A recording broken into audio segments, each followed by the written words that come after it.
first half, I'm not going to lie. Oh, could be Wayne! I think I got my swagger back. Oh! I love it, baby!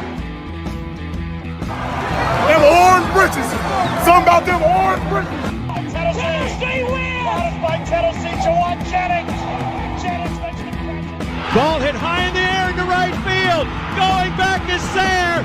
And Tennessee can say hello, win column. A grand slam in the bottom of the ninth. You can't draw it up any better. We just won a basketball game, and we're very happy right now. McGrath for the win. He got it. If you don't like college football and you watch this one, I'm not sure what your problem is.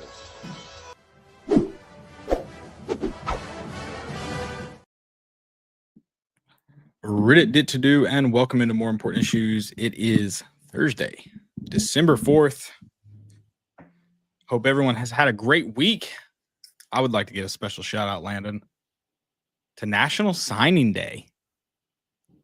This is the first one in a while that really brought the juice. I think probably the first one since early National Signing Day has been a thing. It had some of that February feel. Yeah, there was drama. And I mean, love it or hate it, it's drama makes a good signing day. Well, it had it had the drama. We'll get into the drama here in a minute, but it had the flips. It had your class anchors committing, your 5 stars. And then of course, yeah, it had the drama, which you hate it, but yeah, I wish it didn't involve Tennessee, and I would love it more. Love to watch drama from afar. I can't get enough of this Penn State coaching search. Last time I checked, number one something. Shoot, I can't remember now because I was talking about it earlier too, but I didn't actually check it. They are not a good class, is what I'm getting at. Yeah. I think Montana State is above them, which that was correct last time I checked. Yep. Shout out Montana State. Are they the Bobcats? Yeah, I think something like that. Yeah, sure. My favorite drama, that was a farce, so we love that, is Syracuse wide receiver commit Calvin Russell announced he will not sign. I got put onto this a couple days ago. Rapper, right? That's a different one. Oh, that's a different kid. Okay, see, I'm confused on the drama. Okay, yeah. So this kid literally had a ceremony, and he announced that he will not sign. Yeah. Okay. Yes, I did see this as well. Yeah. So I think that is all time. I have an update. Penn State update. Okay. They are so far back. I'm on 3. They are so far back. I think I had to click load more 4 times. They do not even have a number associated with their class. They're behind Colgate, who is number 165. And then they're non-existent. And then I guess they're tied with Lindenwood University, Columbia, William & Mary, Towson, Chattanooga, because none of those have names. And there's more. Shout out to UT Martin and UT Chattanooga, part of the UT system of schools. They're right there with Penn State. I love that. For all intents and purposes. Let me ask you this. What percentage are you sure that Colgate has a football team? If I hadn't seen them on here, you'd ask me, I would be like basketball only for sure. Yeah, I was like, news to me, didn't know they had one. Awesome. Yeah, I had no idea. In fact, kind of saying it did throw me off a little bit. Yeah. Yeah, that's I would that's also like to announce that I will not sign during early signing period. To be determined. Officially, I will not. But probably next signing period now, since this one has passed. Possibly, you never know. But to be TBD. Yeah. Respect my decision. I won't. I don't care what my mom says. Respect my decision. And since you brought that up, I hate to start at the drama, but here's the issue. I did not get to be on Twitter a lot yesterday. I didn't get to be online a lot yesterday. Mhm, So it was mhm. bits and pieces. So my understanding of the Legend Bay drama is much smaller than yours or anyone else's, who still has probably a small understanding, but at least you know what occurred. So you can make it as short as you like, as long as you like, Landon. But can you just lay out maybe a little bit of a timeline, but just hit on the details of what exactly has occurred? Because he signed with Tennessee, as we found out like an hour ago, 2 hours ago. Well, everything is none of it makes any sense because it was all Ohio State, and then right before he's supposed to sign, Tennessee's made a push. Okay, cool. And then it comes that he flips to Tennessee, but he shows up to his ceremony wearing Ohio State stuff. The table is decorated in Ohio State stuff. There's cupcakes, Ohio State cupcakes. Didn't know they had that, but and then Okay, look it up. yeah, and then it comes out that he I don't know. I don't know if this is true. This is just what's being reported. That he's 17, he can't sign his national letter of intent. Mhm. And so basically his mom made him sign with Tennessee. But then the craziest part about it all is then he does an interview with Austin Price talking about his decision, how he's excited about it, blah, blah, blah. And then it comes to today that drama is still going on. He always wanted to be at Ohio State. And then there's a tweet that he puts out. It's like, "Go Buckeyes." And it's a meme of, I guess, a cartoon Ryan Day and somebody else like walking him. It's Ryan Day choke slamming Lou Holtz is probably what it was. Ryan, too. Did you just cuss it? Like it sounded like it bleeped out on my end. I don't know if it dropped for everybody. What did you just say? He had a nipple ring. Oh, okay. Cartoon Okay. nipple ring. Yeah. It might have, that might have gotten bleeped out then. Okay. Incidentally. We're delayed a little bit. No, it worked out. No, like to my ears, it sounded like it got bleeped out. It probably should be bleeped out. Yeah. It's disturbing at best. Yes. And then there's another tweet, and I'll go ahead and just read it. It got deleted. That first one got deleted. This one also got deleted. So, I mean, it's such bad grammar that I'm like, is it him or which I is missed? It not? I missed the first one with the AI meme. I had no idea that existed. Yeah. So yeah, this is again. And then it was good afternoon, comma. Also, high school kid, good afternoon, comma, bullcrap. No. I was just recently logged out of my Instagram and probably will be logged out of this account as well by my older brother who has access to my account because I won't sign to the school him and my mother wants. And then there's a slash and it's Legend Bay. I'm like, you tweeted it. So signed Legend Bay. Yeah. We know. Well, it sounds like it was run by his brother. Maybe I is guess. the rumor or the thought. So that gets deleted. So I don't know. He did the interview after the signing. And then he did it. Am I understanding correctly? He did an interview with someone from 247, maybe a Buckeyes reporter. I don't know if it's just a recruiting guy from 247 that corroborated the rumors that his mom was forcing him to sign at Tennessee. Yeah, and then there's a rumor stating that his mom forged his signature. I'm like, what in the world? And it could come out where it's absolutely nothing.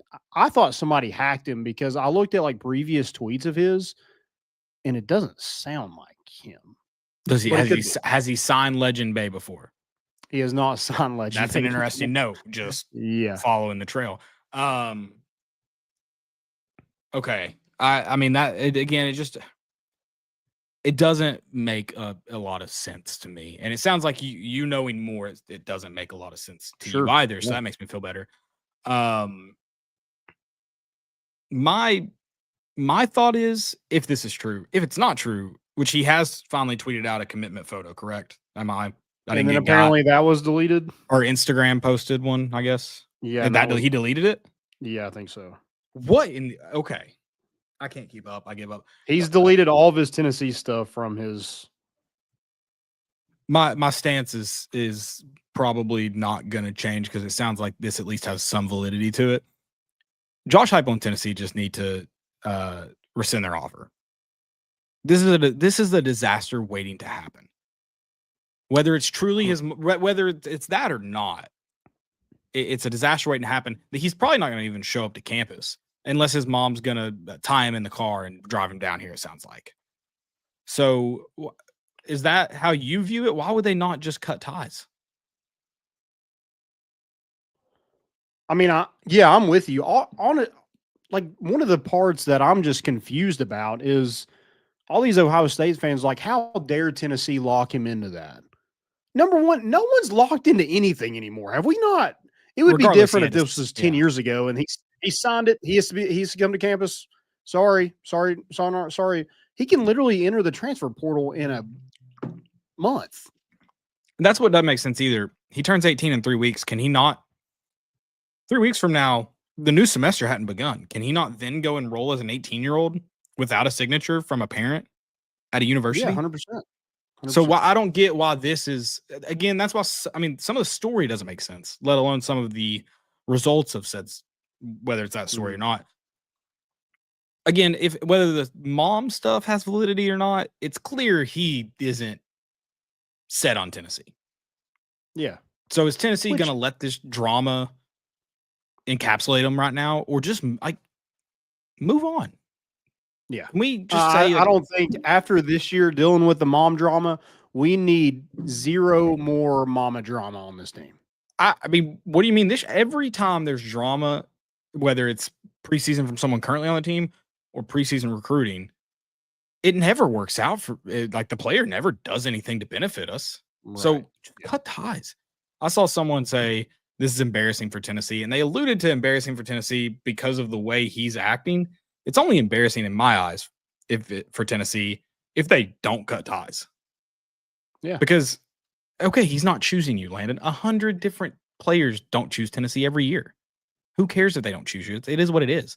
It's embarrassing, though, if you let this kind of dictate the story. Like, you have a good recruiting class, and you're going to let this be the focal point of it. Yeah, you don't want this to be a dark cloud over here. I think you're right, and you just need to go ahead and he doesn't want to be here.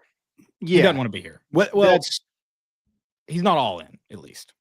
Yeah, if you signed and you're already deleting everything from your that's just unwanted drama within a football program. Let Ohio State have that and release him from the NLI. Don't hold up anything else. Just be done with it. Yeah. It's been signed. Apparently, it's been signed. I don't. But apparently, he couldn't sign it. So I don't.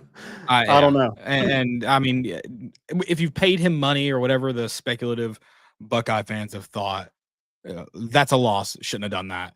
Yeah. Eat that and mistake. it wasn't. They're like, yeah, I guess mom got paid, and I'm like, let's not act like Legend Bay wasn't committed to Tennessee for a long time before he flipped Ohio State just a couple weeks ago. Like, he still has really good relationships, or this wouldn't even be a thing. Sure. Yeah. But it seems like if he wants to go to Ohio State, go to Ohio State. Who cares? Yeah, this is, in my opinion, it's I know it's just been 2 days now, I guess. But the fact that he hasn't said one way or the other, the fact that neither side have, because I mean, he still hasn't directly spoken on it, it seems. Yeah. That's what I don't understand. Why don't you just go ahead and say whatever is going on? Say something.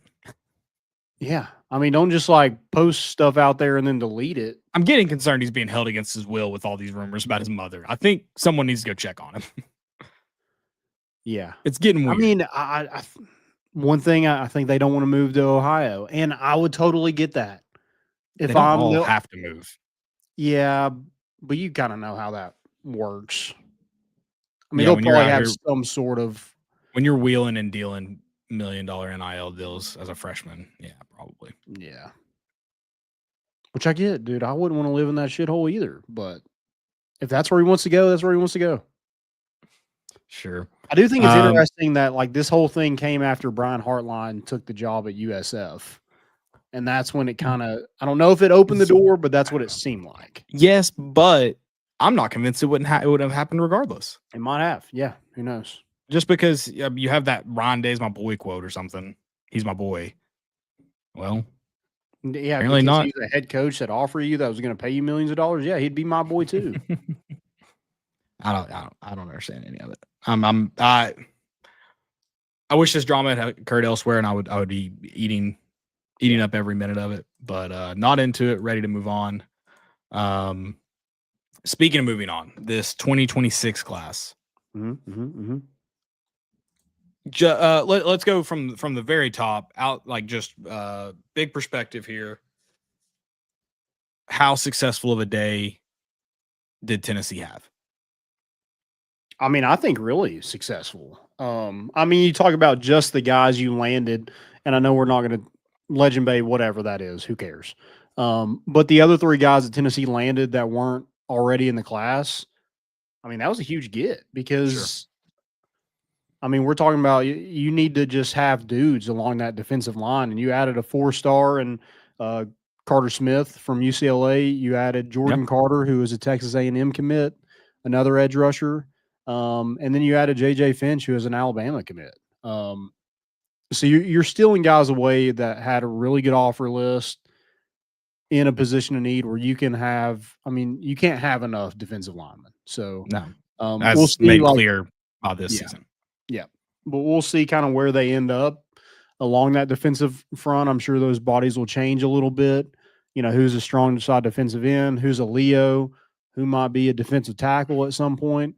I think tons of options with those guys, and I really like J.J. Finch, man. I was watching his tape, and I like the other two as well, but I was watching and it is highlights, but just seeing a defensive lineman run down a wide receiver, that'll get you fired up. Yeah, fires me up. That's fair. Yeah, I really like that. That was a really good day.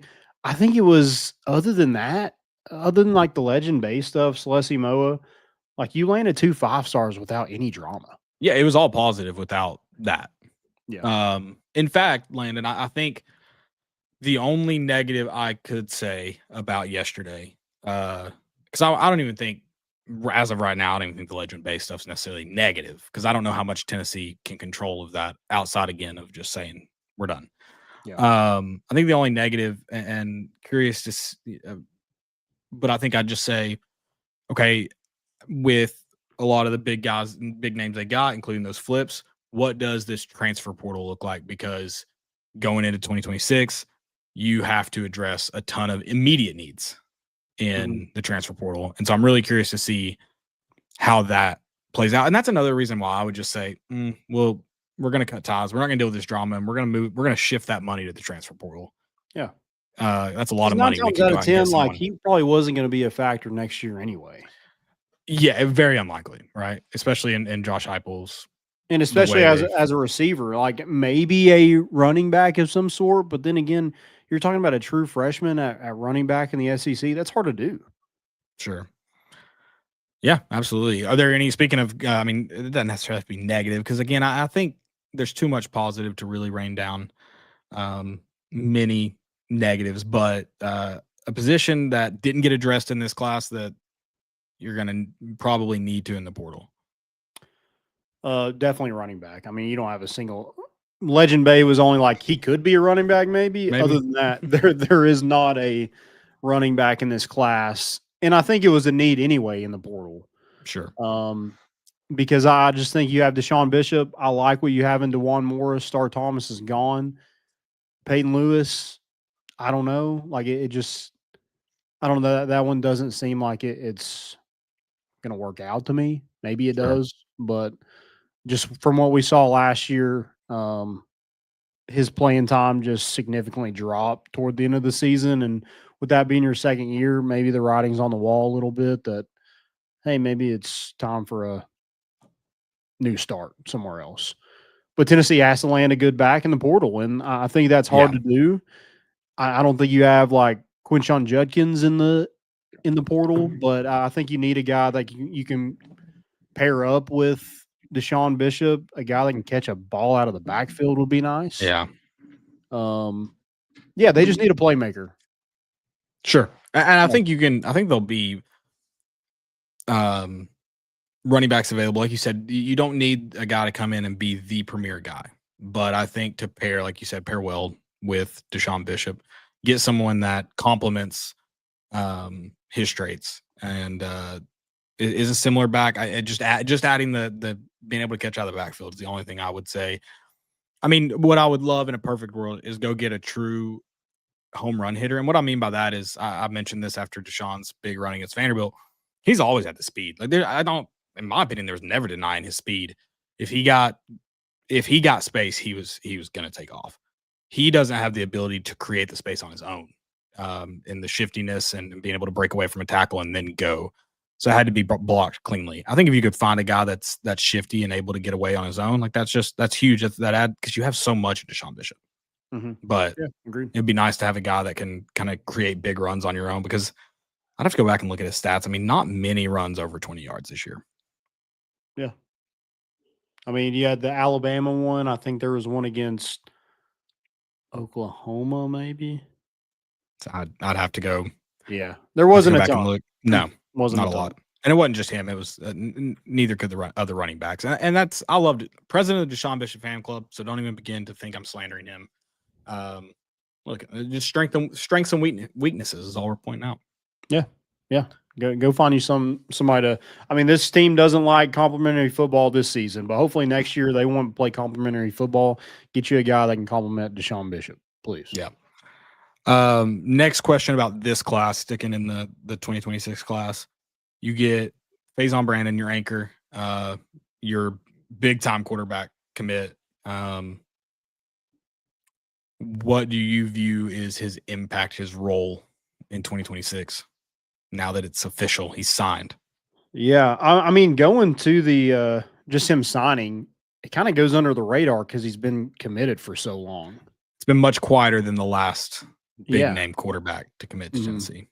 Yeah, he just kind of went about his business. I think he's playing in the state semifinals this weekend. So I was gonna say he was injured most of this year, correct? Yeah, he came back, I think, for the first round of the playoffs. So yeah, he's got Grimsley rolling over there, and yeah, I mean, I think that's a big give in 2026. I mean, you have to come in thinking like, hey, I can start.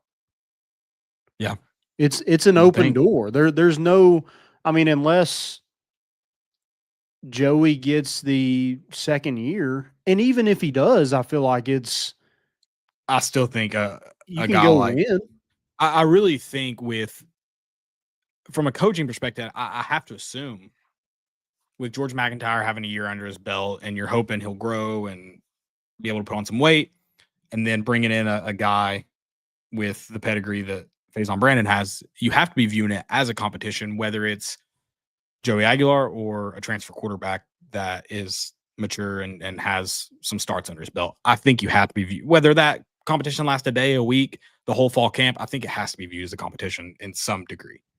Yeah, 100%. I mean, Joey was, when he came in, he had to come in and compete for the job. So, I mean, that's the same. I think it should be the same thing next year. Yeah, he threw for 3,000 yards in the SEC. That's awesome. He finished 8-4. Yeah, I don't think he wowed it enough to just keep the job outright, especially with the people that will be in the room. Yeah. And I think it's one of those things where if he wins it, cool. Like it's a safe pick. Like you kind of know what you're going to get. But then again, we're back to kind of where we were of, what if he goes 8-4 again? Then you kind of wasted another quarterback in the system for one season of going 8-4 again. Yeah. So, a lot to answer. And listen, we're stupid, and it's on the heels of National Signing Day. We're going to put all of our hope in probably a 17-year-old currently. I don't know when his birthday is, but a 17-year-old that we just hope can come in and play against 24-year-olds. Sure. Yeah. Go win the job. Blind faith. And that's how we'll live our lives. Mm-hmm. I mean, he's got to be looking at it right now of like, hey, I have a golden opportunity. Yeah. So, I mean, I think that's got to be the viewpoint of several people. I mean, quarterback position. I mean, anybody on that defensive side of the football that committed, you've got it. Like what you saw this year, you have to hopefully you have the confidence to think, all right, I can go in there and compete for a job. Yeah, and whoever is the second guy, the backup, whoever wins that between Faison or George, I hope it's actually the guy who's like legit would play. If something happened to the starting quarterback, he would be your starting quarterback.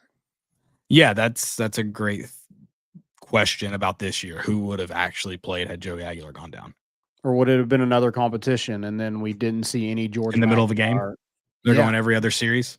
Even snaps, we're going to evaluate. Probably. I mean, George McIntyre barely played in those blowout games. So yeah, they couldn't have had confidence in him, but I also don't know how you would have had confidence in Jake Merklinger based on what you saw. Like, it doesn't make sense. Mm-hmm. Yeah, well, I mean, there were some times where it didn't feel like we trusted Joey Aguilar to go make plays. Sure. So, yeah. I don't know. I'll never understand it. Looking at the class as a whole, not just Faison Brandon, who is someone or someone's that you think will have a good chance to have immediate impacts next year? Ooh, okay. I mean, I think defensive linemen, because you saw some of those freshmen last year. So, you know, Carter Gooden, a Jordan Carter, Hezekiah Harris. I think those guys, JJ Finch, could maybe get in that rotation at defensive tackle. I think that's probably an easy one. I mean, Tristan Keys, like, he could go start. Sure. I mean, that spot that Chris Brazzell's leaving is wide open for those guys to compete for. Other than that, like, I like linebackers. I think William Inge, it was kind of questionable how they rotated, but he did play some freshmen last year. So I really like a Braden Rouse or a TJ White to play at some point this year. I think my favorite player in the class, other than like the 2 5-stars, because that's obvious, 5 stars just make you look better. But Braden Rouse is one of my favorite. I mean, he plays both sides of the ball at Kell, which is a really good program in the state of Georgia. He caught, I think in the semifinals or quarterfinals, he caught 2 touchdown passes and he had an interception.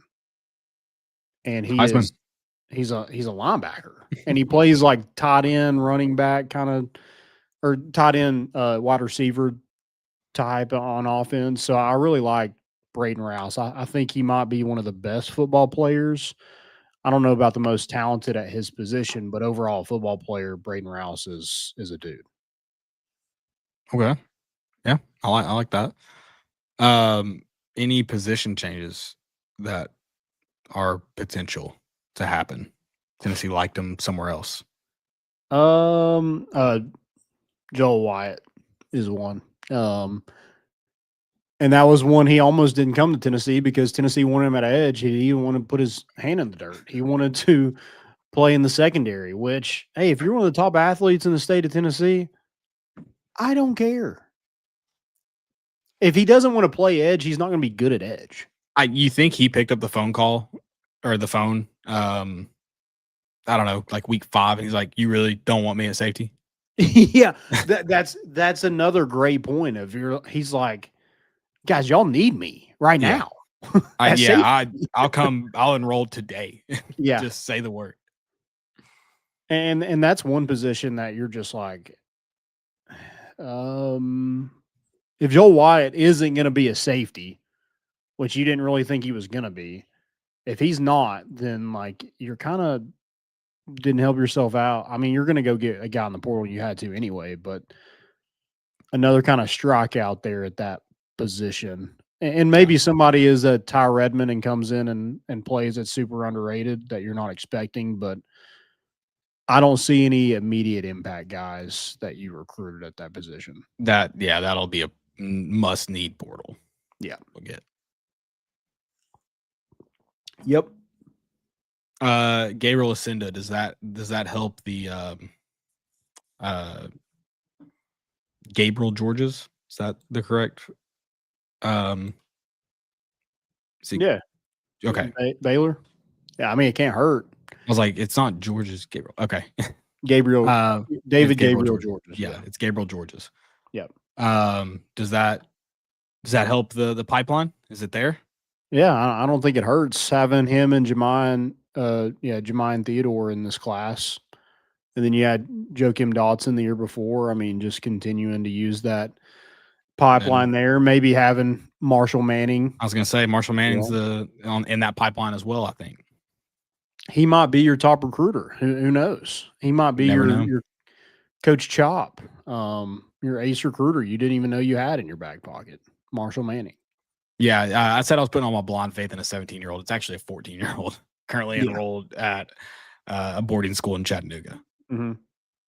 And dude, Osinda, monster. He's just a massive human being. 6'7.5", 345 is what he is. And he's a mountain. And he moves. Yeah. Yeah, I like his game. Sandra Bullock would have a day coaching him. I mean, her face would light up immediately. Oh, for sure. Now, she wouldn't love the orange, but now no one can figure out where they want to like put him in recruiting rankings because he's got a 5-star in some places. He's also the 4th player in the state of Tennessee, that seems like with how much better Tennessee's gotten prospect wise in the last 5-7 years. That seems like a 5-star immediately. 100%. A guy that can move at that size. I mean, if he was going to Alabama, this guy would be a 5-star for sure. And Nick Saban would hate it. Rat poison. Yeah. You're not as good as you think you are. Right. All right. Anything that I missed question-wise that you want to hit on in this to wrap up this 2025 early national signing day? Yeah, I thought they did pretty good in state again. And like you have to get the guys in state. Obviously, you got to recruit outside of that area as well. But getting the local kids and Tyree King out of Knoxville Catholic and Zay Anderson or out of Greenville, I think that's big because like it's cool that they are coming to Tennessee, but it's not just like, hey, here's a spot. Like these are 4-star players, right? Like, these are like really good, talented players that you're coming in, and Zay Anderson's just a freak of nature, super fast. I mean, it was a lot of go routes, but if you're scoring, I mean, you got to throw the go routes. Hey, if they press you, you know what we're doing. Even you leaving. But I really like him at corner. I think that's probably where he's going to shine. And Tyree King, I think he was one of the best players in the state of Tennessee, if not the best. So I like both of those guys in this class because David Gabriel Georges and Baylor. Aren't they playing right now? Brentwood, I think so. Yep.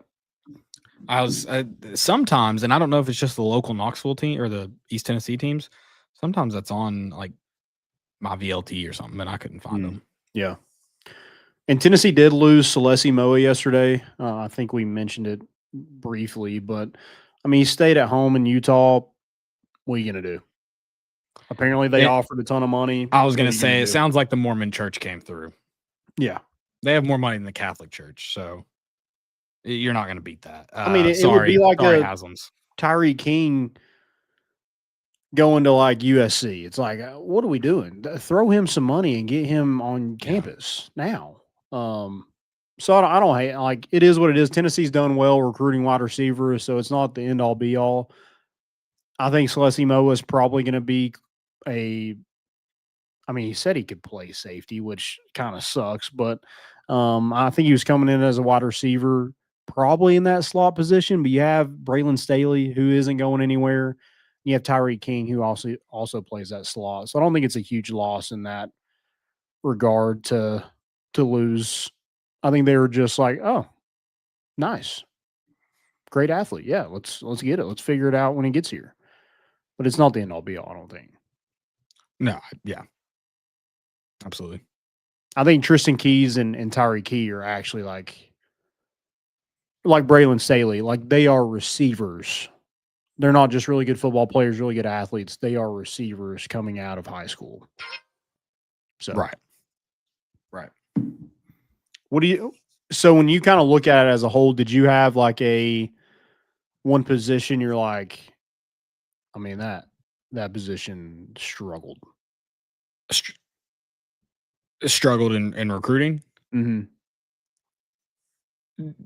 No, I mean, Other than running back, because you didn't land one. So yeah, I mean, linebacker, but you don't have a huge need for it in terms of like numbers. I mean, you didn't address that super heavy. so I think linebacker's one of your best ones. I thought you just signed. You signed two. You signed T.J. White and Braden Okay. Rouse. And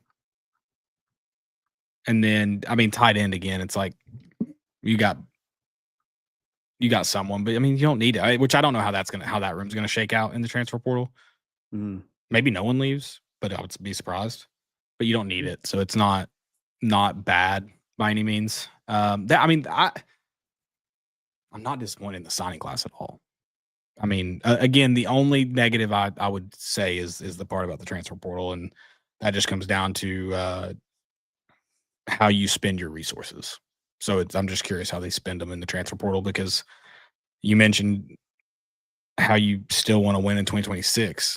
Like these guys just probably aren't going to be huge impacts in 2026. Yeah. And I mean, you don't know what they're going to look like 2 or 3 years down the road. Like, how many guys are still on this roster in 2 or 3 years? We have no clue. Because I don't hate what, like, safety's fine. I thought we did fine there. And looking at this past team, like, hit safety's heavy, but I think that has to be hit in the portal. Yeah, 100%. It's just one of those things that when you're looking at it, you're like there's no guy that you're like, oh yeah, that guy could be an instant impact guy. Yeah. Or like he could be a Jaden Perlotti or come in and play. He could be a who played as a freshman. I mean, and that's the question too, is like how many of these, like, somebody in this class will be called upon due to injury. I was going to mention Ty Redmond. That's why I started that spiel. We'll see who it is. I'm very excited about this wide receiver class. You probably won't see any of them next year. Like, it just the way it has gone under Josh Heupel, you probably won't. Yeah, it's kind of always been that second year that they really pop off. So, and even with injury, that wide receiver room is deep. Mm-hmm. Obviously, you mentioned Brazel leaving. That'll be there'll be a vacant spot. Yeah. So I mean, there you go. If you want to try to get on the field, it's Travis Smith, it's Rodarius Jackson, it's Tristan Keys, Tyree King. I mean, those are your guys that can try to go win it. Yep.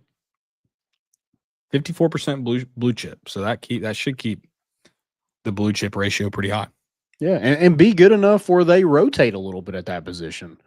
I don't think they trusted the freshmen last year too. I mean, they played Rodarius Jackson a little bit. Travis Smith was out due to injury for most of the year.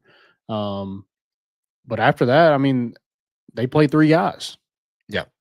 And that seems to be, for whatever reason, the way it works, the most efficient. Right. Yeah, good class overall. I like what they did at linebacker with those 2 guys. I like the wide receivers.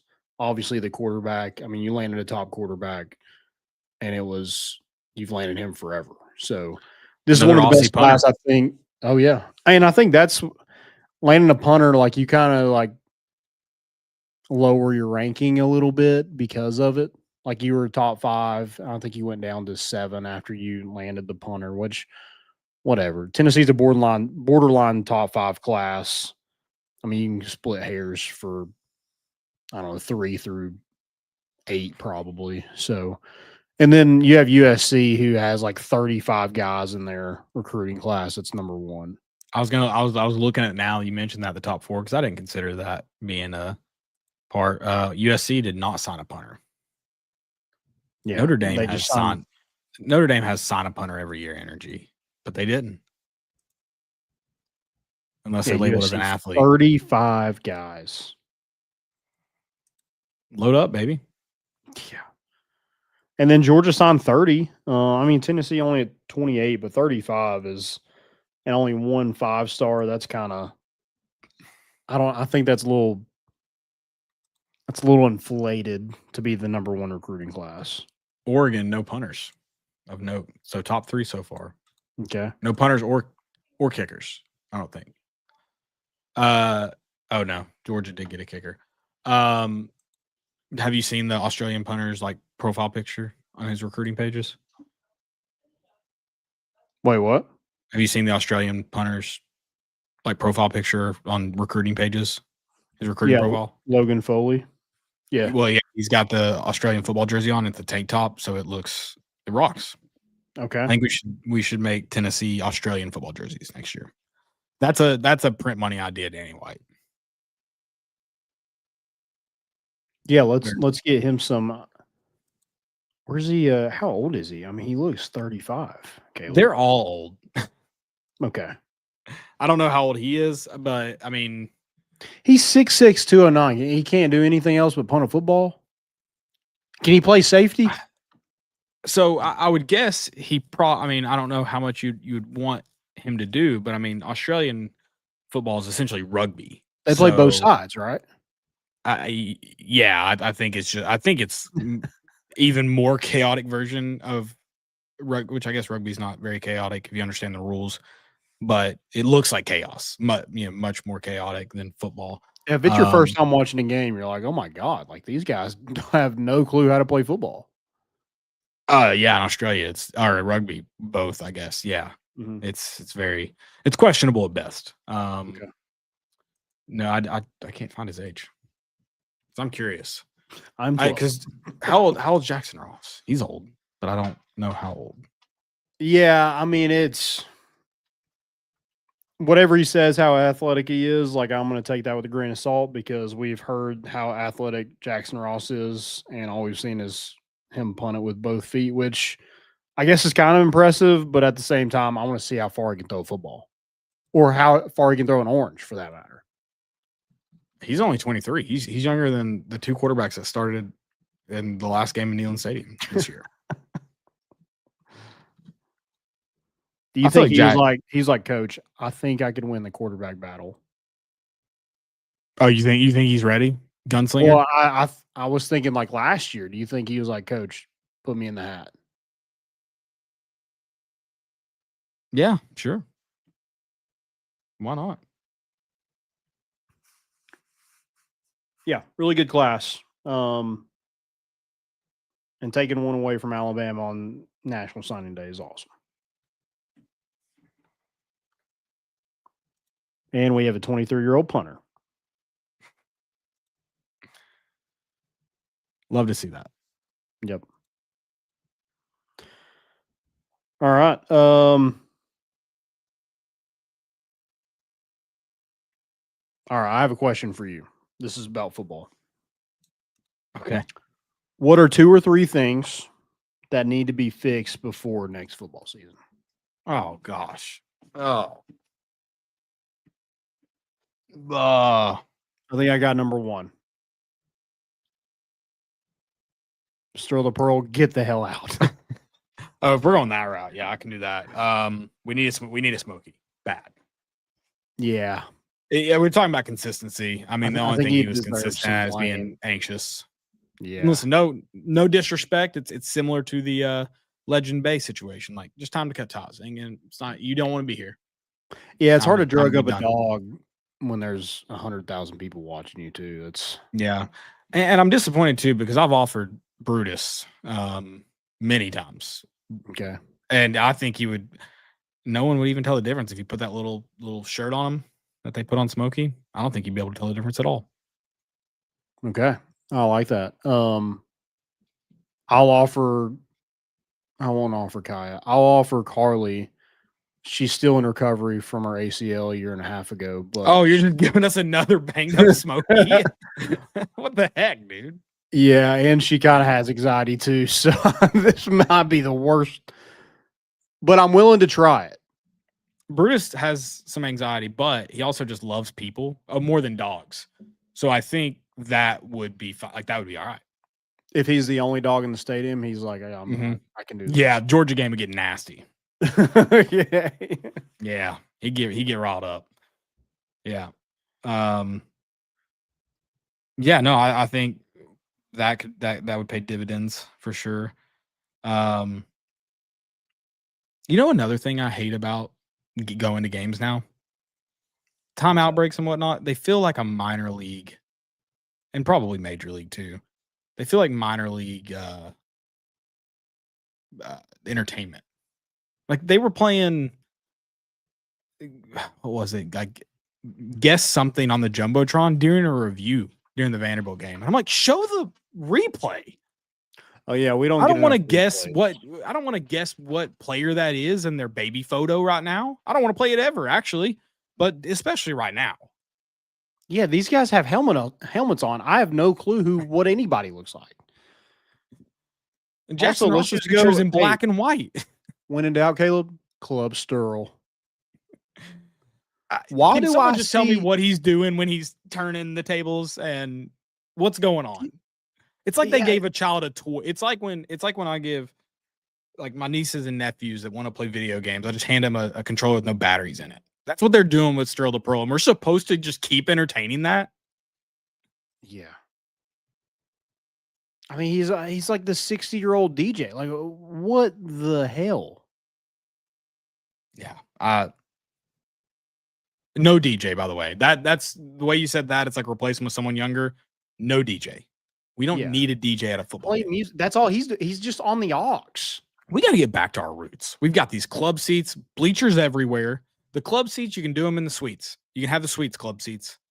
I want bleachers in Neyland Stadium, and I want screw a fourth quarter song. I'm over fourth quarter songs. Over that crap. Cut the light shows. Let's play football. Yeah, can we put the club seats like on top of this new hotel we're putting in? Like that? That's just the club seats. They're not even actually really in the stadium. They're just. They would love that. Yeah, 100%. I mean, you get a spa or something in there, like they will be all over that. And it's just they don't want to be in the stadium. It's obvious. The worst part about the stadium this year, I didn't piss in a single trough in the stadium. Oh, I did. Yeah, but those troughs they're too clean to really be troughs, you know. No, and I think more people need to learn some etiquette with the troughs. Like we're standing in line. Hey, buddy, like it's a twofer, okay? We don't need to try to fit 3 in here. Nah, see, which I think those troughs are a little bit smaller. I think at football games, when everyone needs to piss and we're trying to get through a quick timeout, which doesn't exist anymore because ESPN's got to get theirs. But in the olden days, shoulder to shoulder, guys, come on. Nobody's in here. Nobody's in here for fun. We're here to take care of business. Then you get those guys who've had 4 beers in the last hour. They've been holding it in until this, red man comes out, and then he's pissing so hard that I'm in the splash zone. I don't want that. You're making me you're gonna make me sound like a boomer. That was before beer was at games. Was when we got to piss forward to a trough, shoulder to shoulder. Yeah. So you could only get so drunk. I don't need yellow liquid getting on my arm or getting on my phone screen because I'm still like trying to. That's another thing. There's not enough bathrooms, I feel like. Why am I a guy waiting in line for so long? I hate to say this. I hate to say this. My bathroom experience this year was phenomenal. It was a good, clean bathroom. Very limited wait times. Radio playing overhead. But I want the troughs back. I want all of that with a trough, with multiple troughs. Yeah. I mean, just start sticking porta potties different places. Not Ohio State. You just love Ohio State. Do it. Watch OH. My family's not moving there either. Where was I at? I hit somebody. They were wearing an Ohio State shirt. Oh, Turkey Trot. And someone asked me, "Did you run?" I was like, "Hell no! I just made fun of people's times." About to ask you that. No, I just people ran in. I was like, "That's slow." Being supportive of the people I was there to cheer for, but everybody else, I was like, "That's a terrible time." Guy was wearing an Ohio State shirt, and I was like, "OH." He started saying, "I was like, no." It's like, hey, you really thought that? You thought we were gonna do that? Which I do. I didn't mention this on the Sunday show, Landon. I hate Ohio State, so I hate to do this. I have a mascot of the year award to give out. Ooh. Brutus the Buckeye did some of the most electric mascotting there is at Michigan. I'm sure you saw it. He X'd out the M. He scripted the Ohio and dotted the I.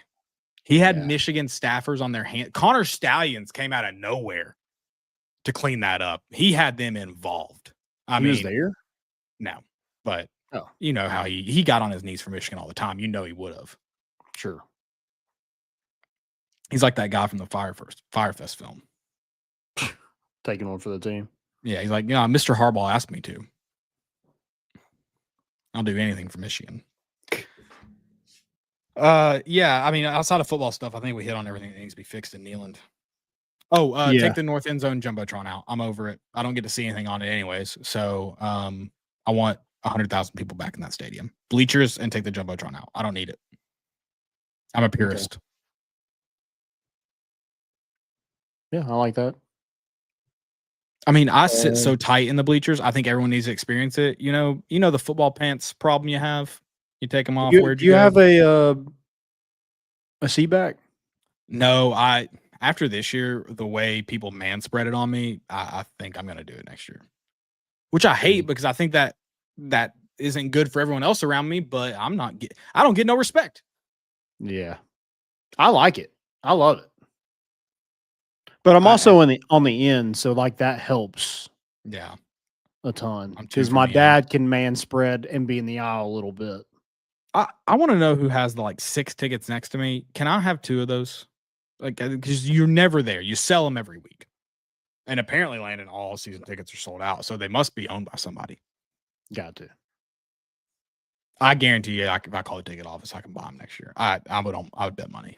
If I want to, no, but. I'm not playing Danny White's games. I know how this works. Yeah. Football wise, there's so much that I can't name. You said name 2 things. Is that what you said? Yeah. Tackling, please. Yeah. Can we tackle better? I'm not in the boat of immediately calling for. I don't talk about another man's job, Joey Halsley's job, but we need an offense coordinator that Josh Heupel fully trusts. He can have final say over play call, I guess. I don't know. He can script the drives when he's not involved in the game.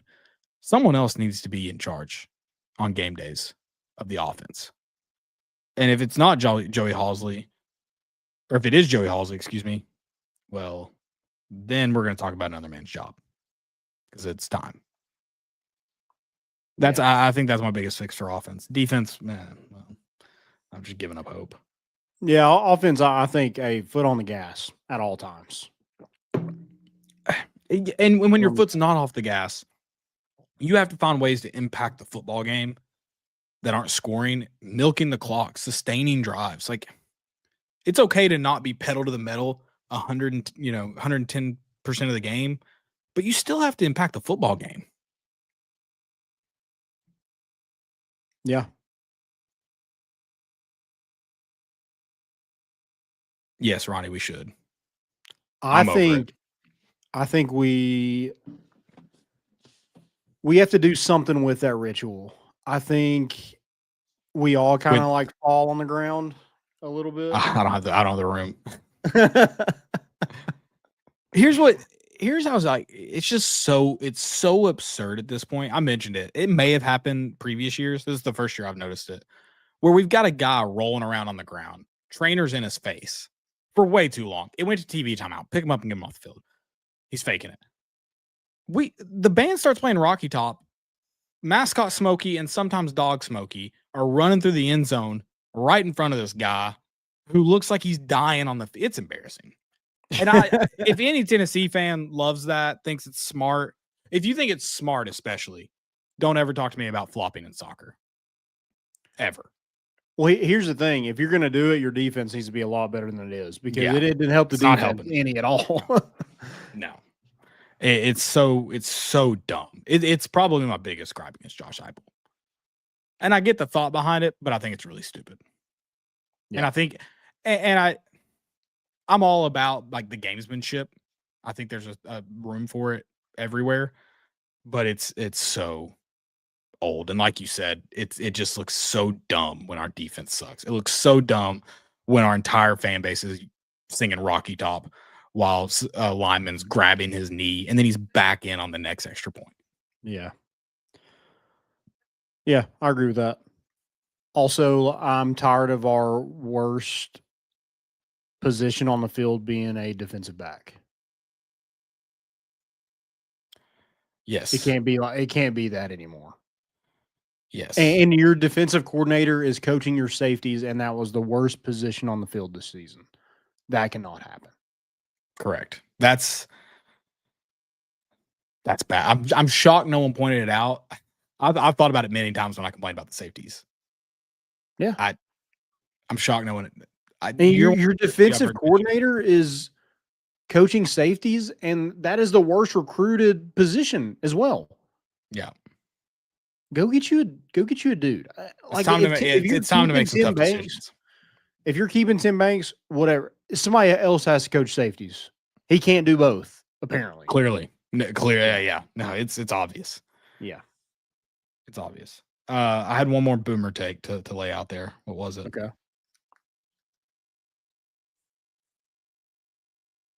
Oh, maybe not a boomer take.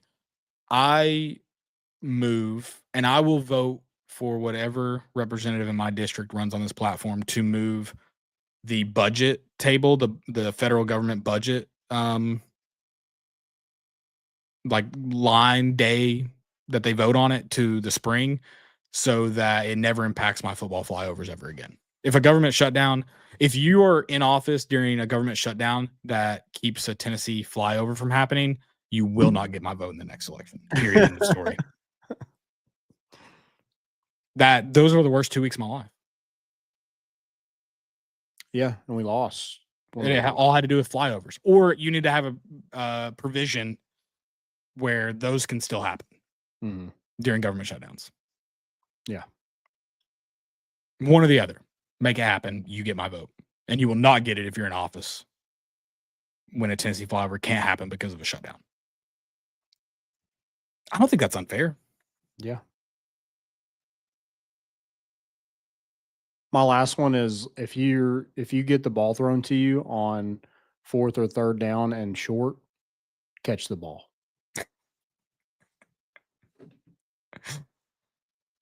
That feels personal. Catch the damn ball. It's not hard. It's when you're wide open, not covered. I mean, I have a 2-year-old niece that I can throw the ball and she will catch it. I don't even care if you catch it with your chest. Yeah, she will catch if I throw it, like, honestly, I have to throw it right to her, right in the chest. Right. But that happened. That occurred. But she's coming down with it. Funny enough, that was a scenario. She's coming down with it. If your quarterback puts it right there, catch the damn ball. It's kind of like, I know we're going to talk about the Syracuse game in a little bit, but how in the hell are you a D1 basketball player and you have the worst shot form I have ever seen in my entire life? Yeah. How are you a Division I football player and you can't catch a ball? No comment. It's crazy. I agree. And real quick on Ronnie's point, someone mentioned, do we just get the private Tennessee jet? No, it has to be American military and or adjacent. So like we had that P-51 Mustang flyover, which I guess at one time was a military airplane. It has to be that. I have to know that those people flying over the stadium have the capability of going to a war zone the next day. It just adds a little something to it. Really gets that patriotic feeling going through my blood. Yeah, the last one, it was just like kind of regular helicopters. It was Blackhawks. Was it a full black? I thought it was just like regular small helicopter. No, those are Blackhawks. Those 3 Blackhawks that flew right above the stadium. Yeah. Yeah. No, I thought they were gonna rappel down. They were so low. I know. I was trying to grab onto it up there. Well, I do like the big planes that come over though. That is electric. The KC-130, the refueling plane out of that's a good one. Yep. I missed the F-35s. Wasn't at the New Mexico State game. I love an F-35. Oh, my favorite though, which we've gotten in one time. We got at the Battle of Bristol. The B-51 bombers. That's the greatest flyover of all time. I love that you know all these. I don't know. I don't know all of them, but I know some. I know the popular ones. Okay. You know the B-51 though. That's the stealth, the little weird wing black one. Yeah. Huge Yeah, one. Yeah. We got it Okay. Battle of Bristol. I doubt we've ever gotten that in Neyland. I don't remember it. I don't remember anything from the Battle of Bristol. Nothing? I mean, briefly, but it's fog. I mean, I don't remember much of the game because we couldn't see it. Yeah, the game, everything I know about the game was the next day watch. Yeah. We couldn't see the game at all. That was, Yeah. I mean, I tell people all the time, it was one of the worst football experience. It was a great, football. It was a great atmosphere experience. Awful football experience. Yeah. Agreed. Not set for the football purist. Mm-hmm. All right. We have a special guest. I'm so excited for this one. Hand up too. I'll say I've mentioned this, I think, on this show. I got by Lane Kiffin as well after that PR documentary that ESPN dropped for him. This is someone though who really got by Lane Kiffin. He's an Ole Miss fan. Unfortunately, what's going on, fellas? It's our good friend Trey, you've gotten officially gotten the full Lane Kiffin, Joey Freshwater experience. I mean, I was thinking about this. This is long overdue. I have some apologies for Tennessee fans for a couple reasons. One, I want to start out with this first. One, whoever said that Tennessee is like one of the worst fan base on social media, they're so wrong. They have not interacted with Florida fans. It's the worst. I mean, it is by far the stuck in their own ways. It makes old Florida State Twitter just look like child's play. So that's one thing I wanted to apologize for. And secondly, golf balls weren't big enough. Mustard bottles weren't big enough. I get it now. It's not the. What could you have thrown in the moment? And I'll tell you what, though. I don't know what we could have thrown in the moment, but when LSU comes to Oxford next year, which I don't know how the guys at Ole Miss figured it out, like their 247 reporters and stuff like that, but they already got the date. They are starting the first week of SEC play. LSU is coming to Oxford. I think we find out officially on Wednesday next week, I think. The SEC does all the scheduling, but when they come to town to Oxford next fall, they're going to find, I don't even know what to be thrown at that man. It's going to be insane. You know what you should do? You should have so many thongs on the field for the hoe that he is. You know, that you would can't be awesome. That poor reporter. I mean, I felt bad for him. But you have to give away some of your underwear, but I mean, what a 180 for that guy, though. I mean, went from just got hate on by everyone to, hey, maybe he's right. You know, he was right. You can't turn a housewife into a hoe. You can't do it. I mean, that also to confront, I don't know. He's crazy. Lane Kiffin's crazy. And I don't understand his thought process at all. I think LSU's objectively a better job than Tennessee and Ole Miss. But for everything he's gone through, and then to do what he's done at Ole Miss, for him, I think Ole Miss is a better job than LSU. For him specifically, because he's got to win a national championship or be on the precipice of it in the next 3 years or he's done. He's gone. Absolutely. And I think you take 100-foot view away. A coach leaves for Ole Miss or leaves LSU for leaves Ole Miss for LSU 100 times out of 100. I get that. I'm not oblivious to that. It's the way you go about doing it, whether it's the trying to sabotage and burn down the whole program on the way out the door, the timing of when you're doing it. I mean, I know you guys are Tennessee fans. You've won the national championship. You've seen it. Ole Miss has never won 11 games in a regular season. This is the first time in program history we've done anything like this. And this guy just boots out the door, tries to pretty much hold our AD at gunpoint to be like, hey, I'm taking the staff with me. I have players coming with me if you're not letting me coach. Now I won't even go into I'll let the audience do their own digging into the files of Lane Kiffin that are slowly working their way out on social media. That I cannot confirm or deny some of those videos and posts. But seeing the turnaround in Oxford, it went from the whole national of CAA and ESPN and all those guys saying, oh, you got to let Lane Kiffin coach the playoffs. You got to let him do that. And then Alabama almost did it to us when the fourth down at the Iron Bowl. I'm getting ahead of my skis here. That fourth down play call by Kellen DeBoer to go for it. If they do not get that and Auburn wins that game, I don't think people realize outside of Oxford, we're doing this whole thing again. It's still happening this week. Lane Kiffin is still in Oxford because he was going to coach that SEC championship game. Was that deadline not on him though? The Friday turn from Saturday, what it Sunday sounds deadline? like, it was which our AD's probably right on this. Keith Carter. I keep saying RAD. Keith Carter was probably right on this call. Hunter Yurachek, God bless him, man. They're in charge of CFP. I don't agree with a lot of things he has to say, but the day that he keeps saying when it came to Ole Miss, and there's a lot of talk of moving us up and down and stuff like that. He kept saying we as a committee cannot impact or move Ole Miss down on a data point of something we don't know. We don't know what they're going to look like without their head coach, so we only have to judge them on what they are.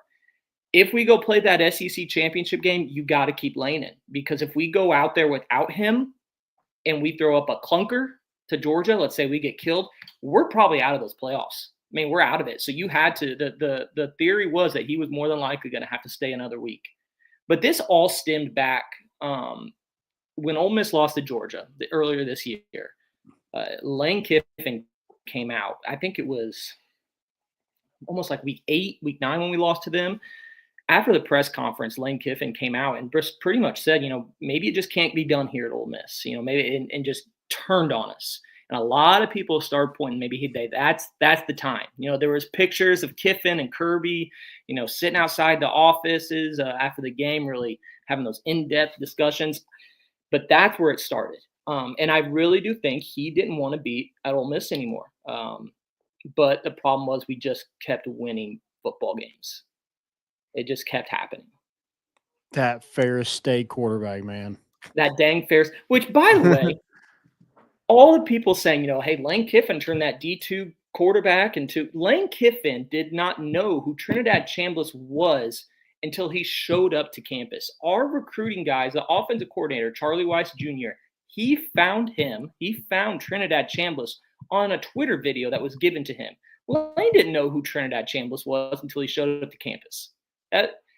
Lane didn't touch him. Lane didn't know about him. So that whole conspiracy theory drives me nuts. I was listening to, I think Bill Simmons had a couple guys that did. Todd McShay was one of them that to come in there and to kind of talk about this to Bill, who doesn't know anything about college football very much. But then just to hear these things of all these pro Lane Kiffin and LSU, they gave them the more money, they got the NIL. Oh, we were matching them, So it's very frustrating as an Ole Miss fan these last few weeks, and that's why I keep saying I really do apologize for all the hate Tennessee fans got it. I mean, we didn't burn mattresses yet, but who's to say? Well, you just put his clothes out on the street.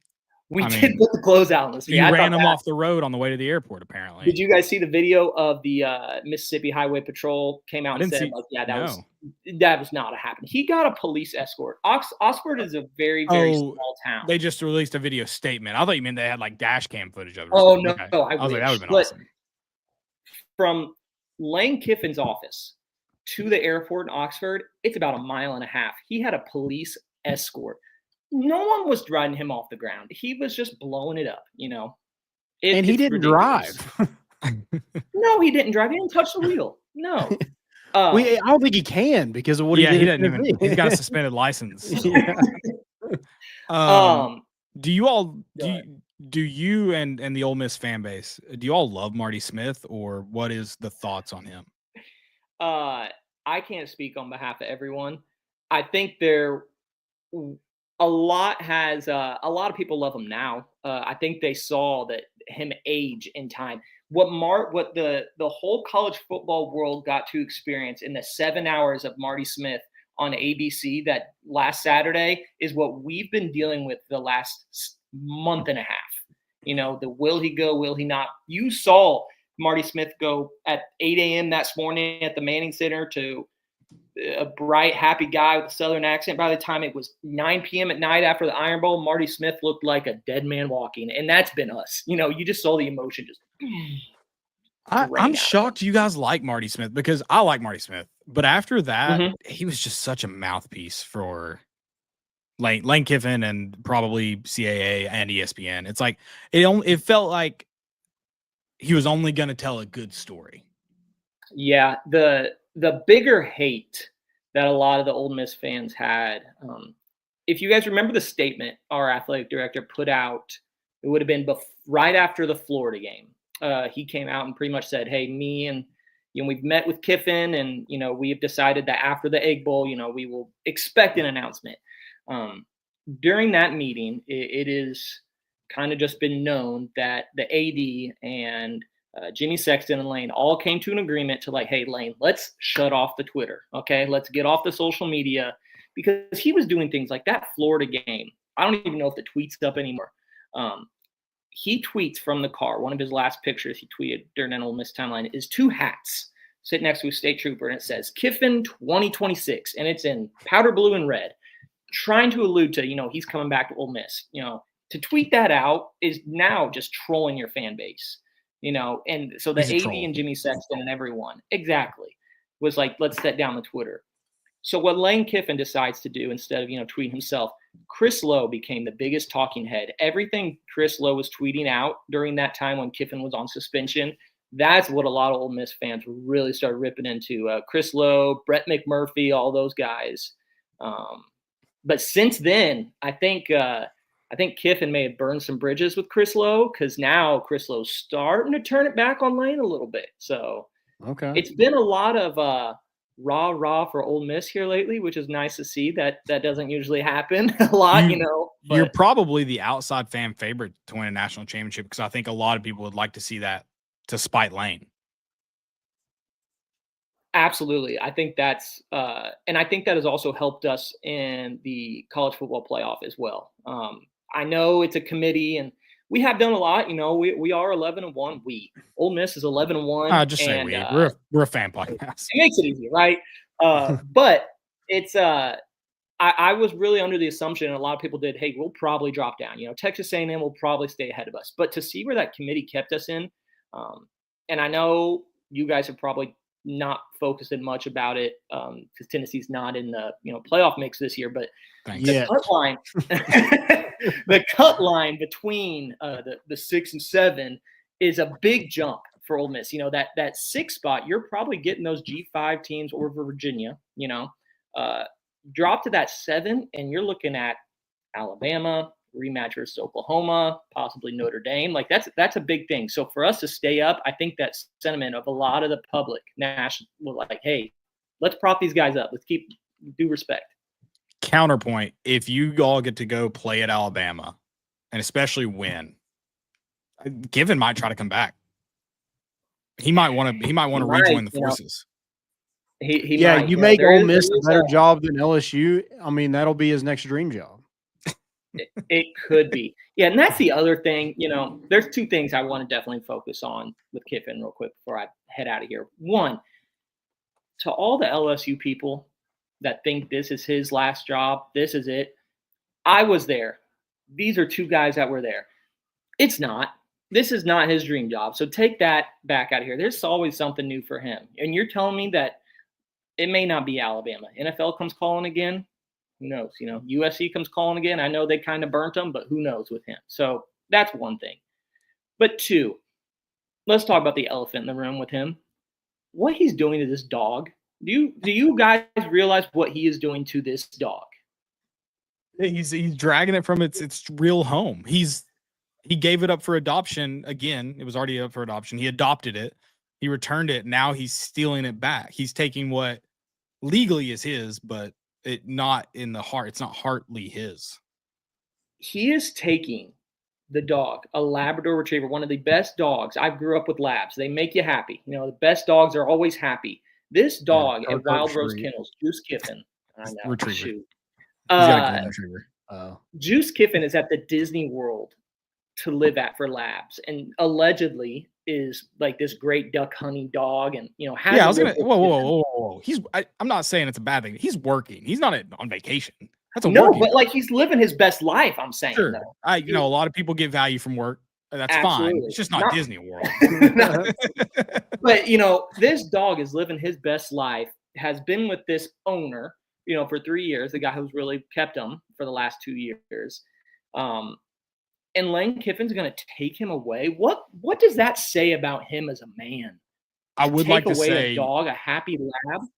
You all need to crowdfund an attorney, because I think if he's had him that long, he's got ownership rights over him. I haven't seen the contract. I'm probably not going to go to court with that. No. It's like, what is it?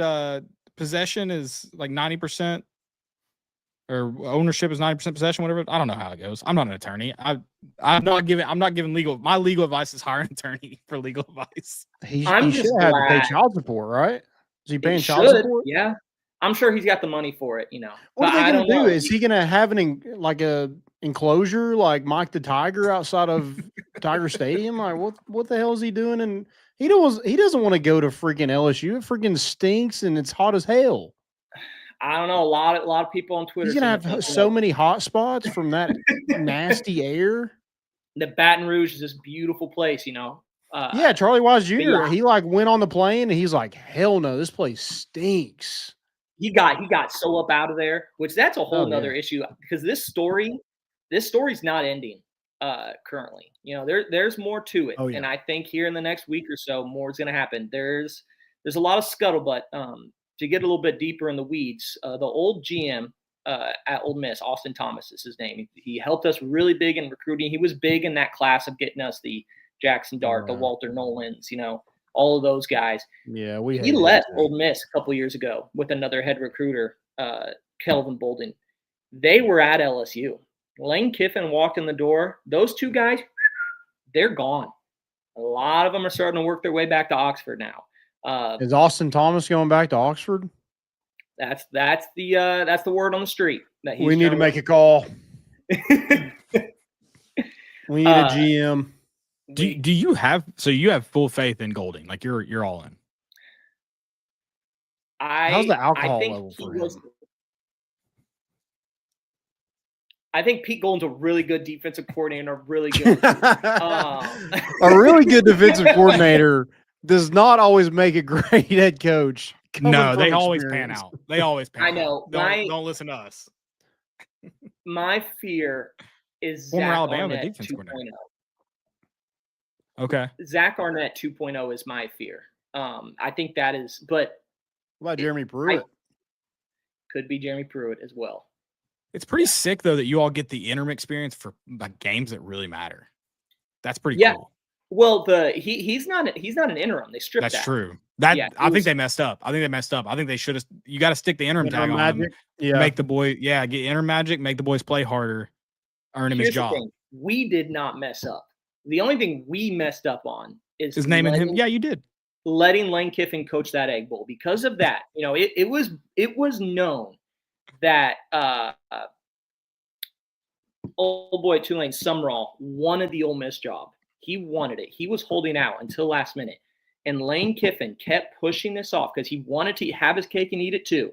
He's burning this place down as he's walking out the door because he didn't get his way. Sumrall wanted the job. We had conversations with the USF coach as well.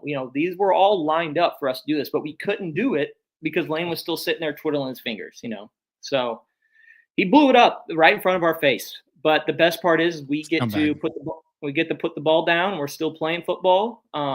He may have won the war on recruiting, but we'll keep pushing forward. So did he though? But he has 15 recruits right now, and majority are Ole Miss people or Louisiana.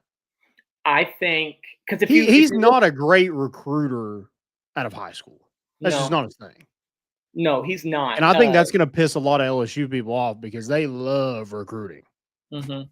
But if he can set up that wall because it's always talked about that, the wall, Louisiana. If you can set it up, because you're the only big SEC school in that state, and there's a lot of talent. I believe it's either number 1 or number 2 per capita. I think either like Georgia's 1, LSU 2, Mississippi 3 per capita of most players in the NFL.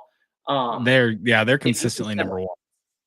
If you can set up that wall and just keep those kids out of high school, that he's got a good chance to be successful. And I tell my youngest brother, he's a junior at Ole Miss, and I told him when he left, I said, hey, Kiffin's probably gonna be pretty good at LSU. Like let's be real here. But if he can set up that recruiting and still do the way he does in the portal, there's no reason not for him to be successful. But I'll tell you what, I'll pray on the downfall though. Absolutely. It's so hard. Yeah, well, I mean, I think he'll win 10 games a year, but he probably won't win the big one.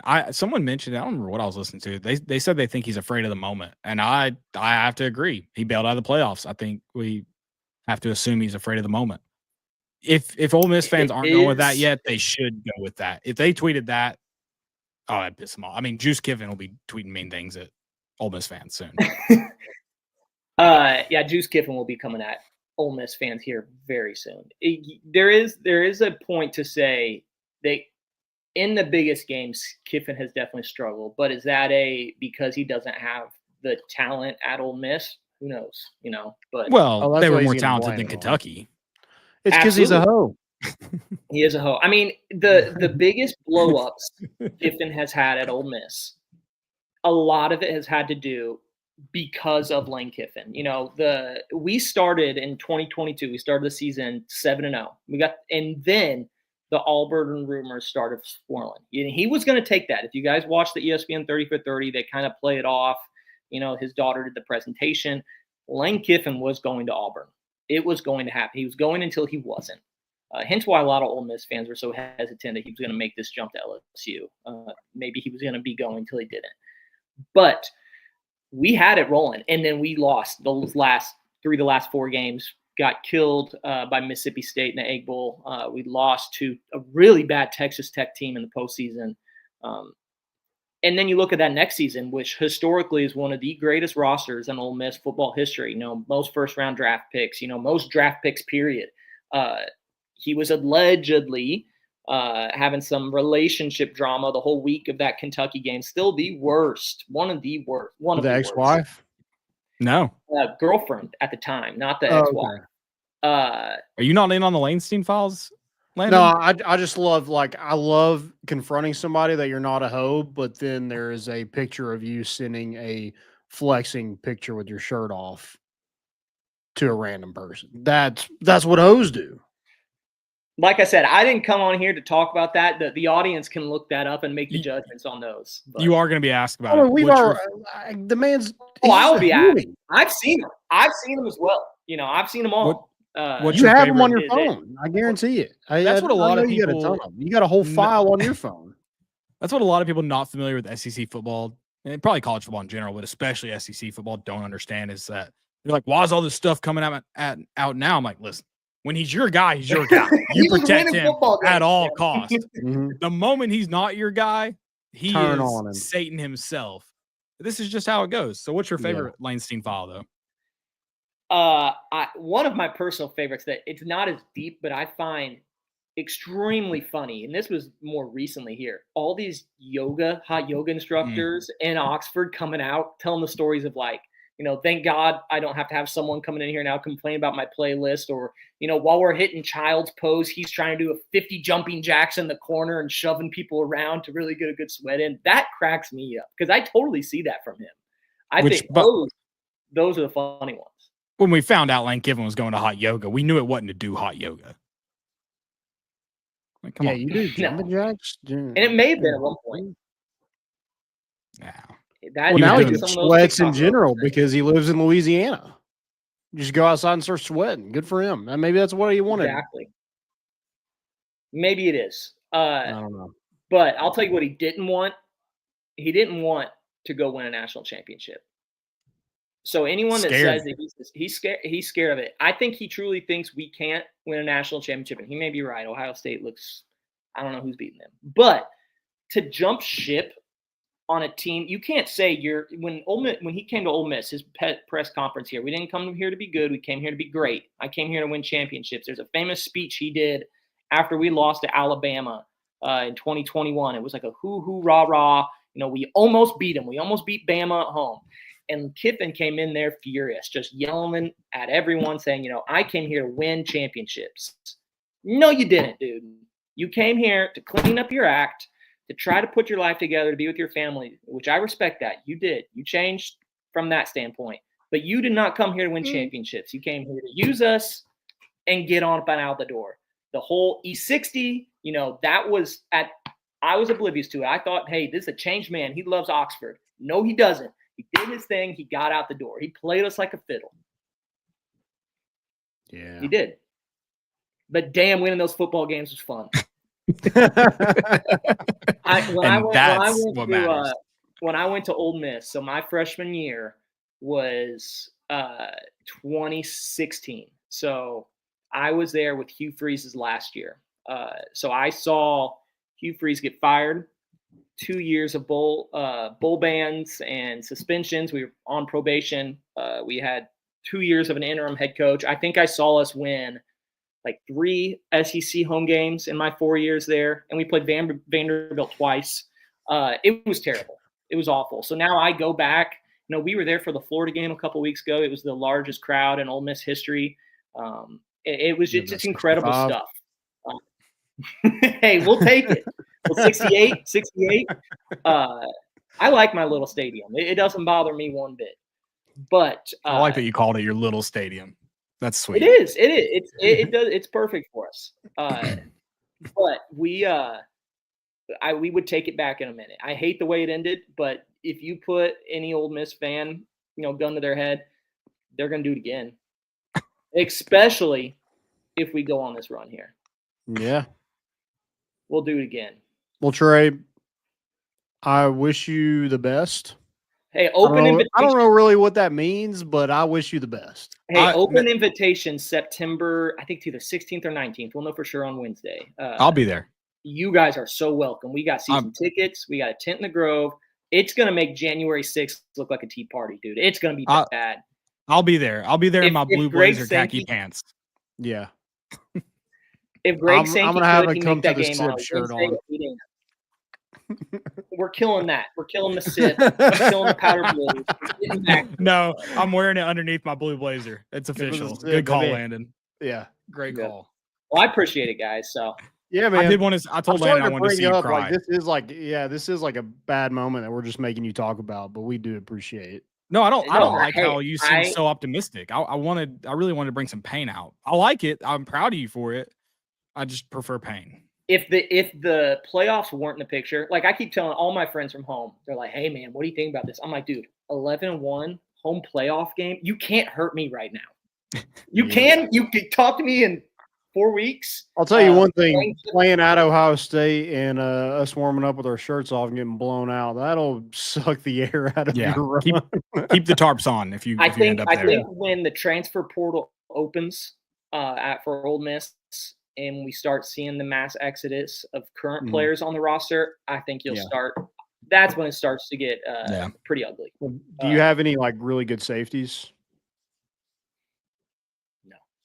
No. We were gonna call dibs. Yeah, we're out. No. We're out. I figure you guys want some safety. Yeah. You guys maybe some running backs maybe for next year, maybe? Yeah, you got any of those? Honestly, anything you got, we'll take it. Yeah. Hey, we'll how about this? I'll give you some running backs. Can we have Tristan Keys? No. I tried. No deal. That's not good enough. I need a safety. I got a D2 quarterback with 0 years of eligibility left if you want him. What about do y'all have a dominant edge rusher? We have one, but he's probably going to the draft. Suntrain Perkins. He's a junior. If not, we'll take him. You can have Tristan Keys if we can get a good defensive coordinator. 11-1. You can't hurt me. Go to hell, LSU. Guys, take care. All right. Thanks, Trey. Enjoyed it. Dude.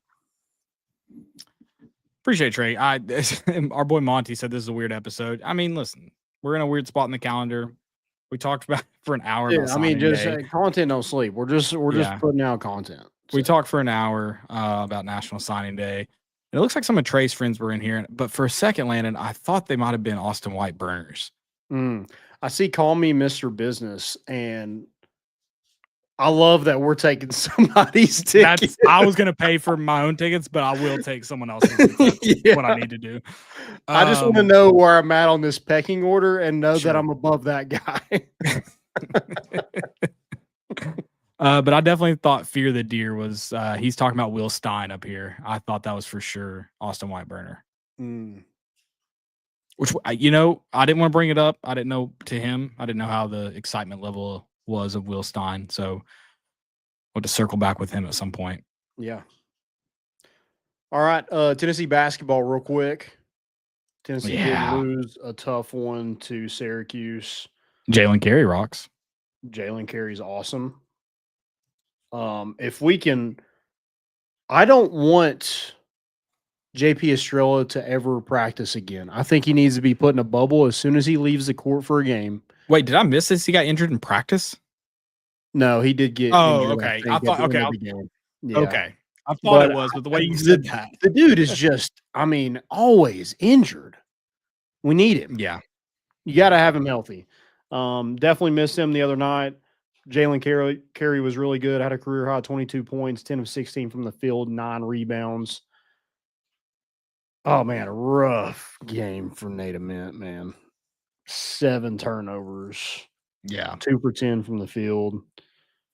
Okpara, I think he only dunks the basketball except for an occasional 3, and he was 1 for 6 from the field. That's tough. Yeah, it was you mentioned Nate Ament, not a good performance. And listen, I know there's going to be growing pains with him. I was hoping that maybe less growing pains this point.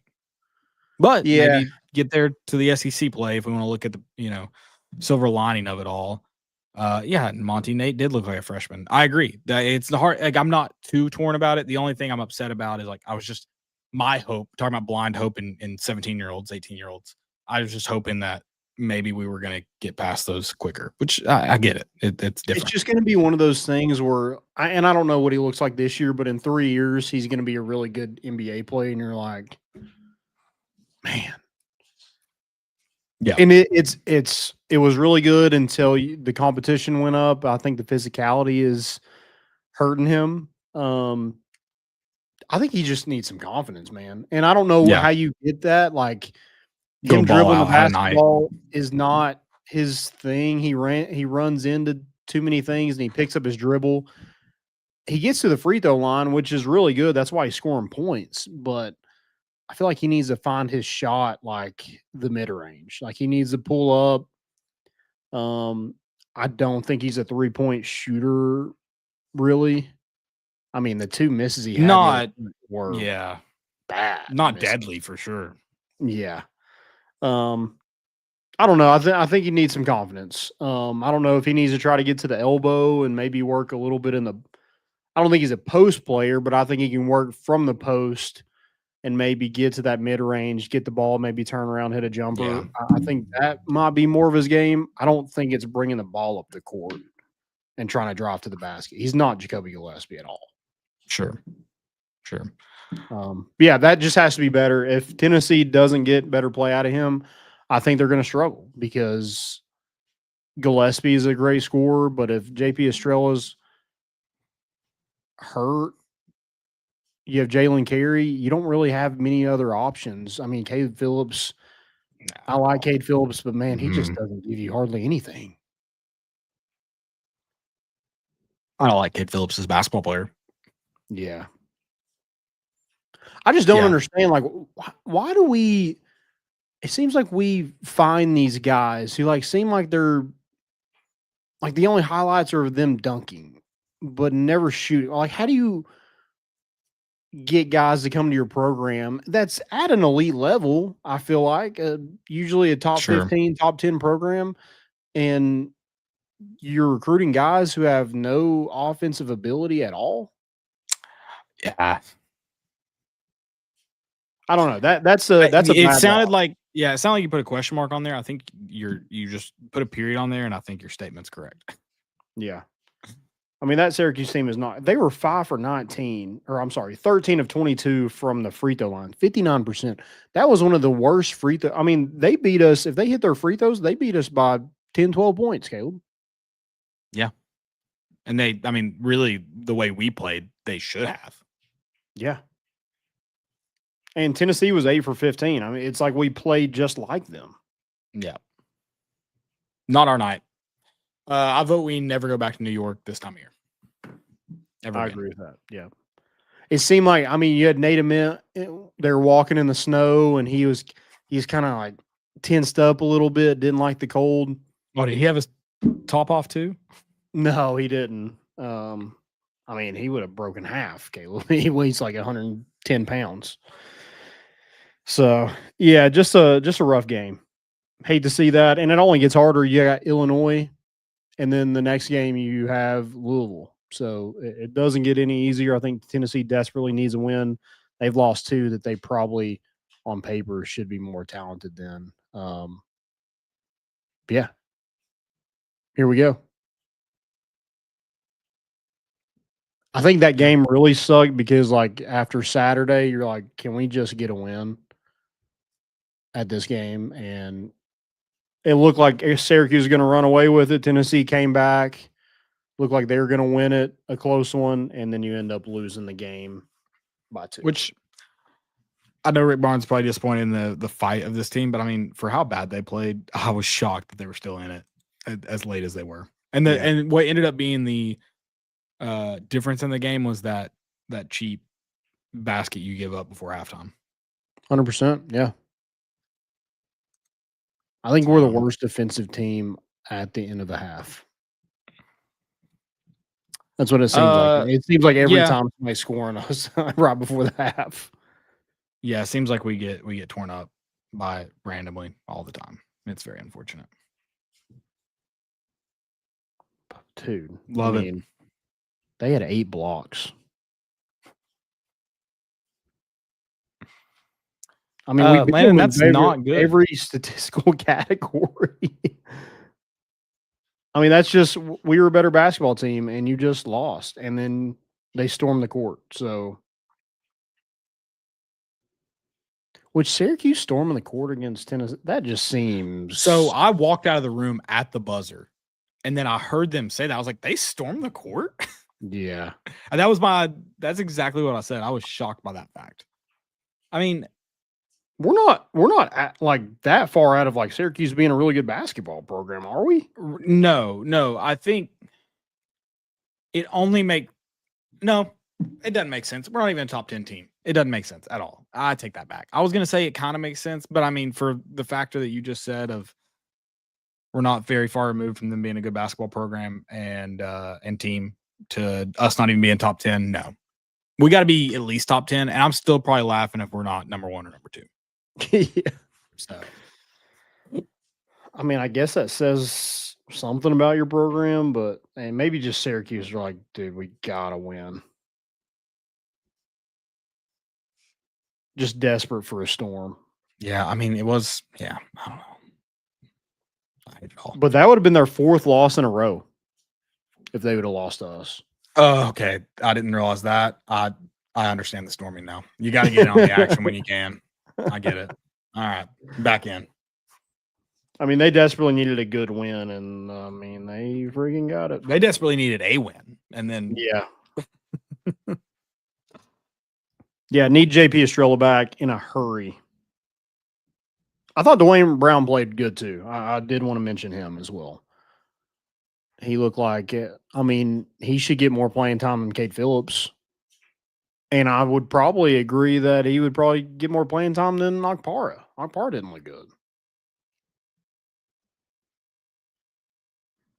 I don't know how I think we're the worst team at throwing lobs too. It's always a turnover.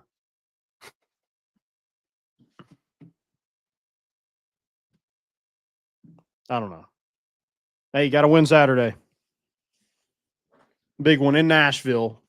Not a home game, but I guess it's close enough. When's the last time we played at home? Good God. I mean, it was before Thanksgiving, which was just a week ago, but still. Yeah. Feels like a while ago. Like a month. This week at work, it did not do my 4 days off justice. I'll tell you that. Yeah. Hey, but Landon, it's Friday. Right. All right, guys, go check out our good friends at hoviedrygoods.com. Look at this hat I got on. Brand new hat. Check them out. It would be a great gift if you need a Secret Santa, or you're just buying for your kid or your dad. Go check out hoviedrygoods.com. Use promo code MORE for 15% off that first purchase. Go do it. Do it. All right. Guys, thank y'all so much for listening. Anything else, Caleb? I know we didn't mention championship week, but it's playoff week. A lot of playoff games. Duke has a chance to knock Virginia out of the playoff, and potentially no ACC teams at that point. You have BYU and Texas Tech. Georgia Alabama is always a good game, and then you have the 1 and 2 matchup in the Big Ten, Ohio State and Indiana. Big time matchup. That doesn't even mention the Friday nights with James Madison, Troy. James Madison vying for a chance. Maybe if the right things happen this week, will they get a chance to play in a college football playoff? And then North Texas and Tulane. Yep. A lot of good games. It's going to be a good weekend. Good championship weekend. Yep. Looking forward to it. Guys, thank y'all again. We'll see you back on Sunday. We're bringing the boat in, and we out.